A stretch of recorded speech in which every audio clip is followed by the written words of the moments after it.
In digital Marathi, जनतेच्या हक्काचं व्यासपीठ।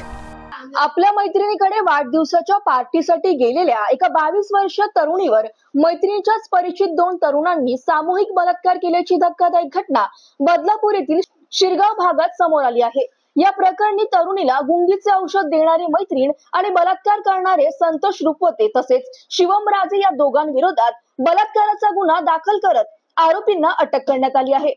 बदलापूर येथील दोन विद्यार्थिनीवर अत्याचाराची घटना ताजी असताना पुन्हा बदलापूर शहरात एका 22 वर्षीय तरुणीवर सामूहिक बलात्काराची घटना समोर आली आहे। बदलापूर पूर्व भागात राहणाऱ्या पीडित तरुणीची काही दिवसांपूर्वी शिरगाव येथे राहणाऱ्या भूमिका मेश्राम या तरुणीसोबत ओळख झाली होती। त्यामुळे 2 दिवसांपूर्वी भूमिका हिने आपल्या वाढदिवसासाठी पीडित तरुणीला तसेच तिच्या 2 पुरुष मित्रांना आपल्या घरी पार्टीसाठी बोलावले होते। मात्र रात्रभर पार्टी केल्यानंतर भूमिका या तरुणीने पीडित तरुणीच्या पेयात गुंगीचे औषध टाकले होते।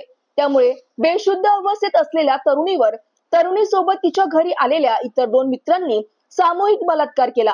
मात्र दुसऱ्या दिवशी सकाळी आपली मुलगी घरी परत न आल्याने तिच्या पालकांनी भूमिकाला संपर्क केला असता तुमची मुलगी मद्यप्राशन करून इथे पडल्याचे भूमिकाने सांगितले। त्यामुळे पालकांसोबत घरी परतलेल्या पीडित तरुणीला शुद्ध आल्यानंतर आपल्यावर बलात्कार झाल्याचे तिच्या लक्षात आल्यानंतर तिने या प्रकरणी आपले पालक आणि पोलिसांना सांगितले। त्यानंतर पोलिसांनी तरुणीची वैद्यकीय चाचणी केली असता तरुणीवर बलात्कार झाल्याचे निष्पन्न होताच तरुणीला गुंगीचे औषध देणारी मैत्रीण भूमिका मेश्राम, सातारा येथून आलेला शिवम राजे वय वर्ष 22 आणि संतोष रुपवते वय वर्ष 40 या तिघा विरोधात गुन्हा दाखल करत पोलिसांनी तिन्ही आरोपींना अटक केल्याची माहिती बदलापूर पूर्व पोलीस स्टेशनचे वरिष्ठ पोलीस निरीक्षक किरण वालवडकर यांनी दिली आहे।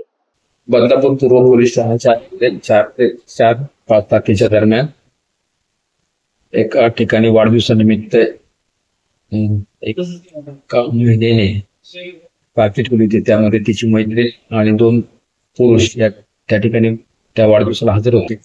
हजर असताना त्यांनी केक कापल्यानंतर मद्यप्राशन वगैरे करून ज्या मैत्रिणीला आमंत्रित केलं होतं तिच्याबरोबर त्या नशेचा गैरफायदा घेऊन त्यांच्या एका मित्राने तिच्याशी अत्याचार केला आणि कोणी केला हे तिला सांगता येत नाही, कारण तिला त्या गुंगीमध्ये होती।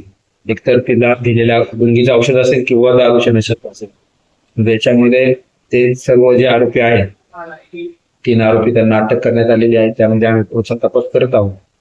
त्यांची पोलीस कस्टडी घेण्यात आलेली आहे।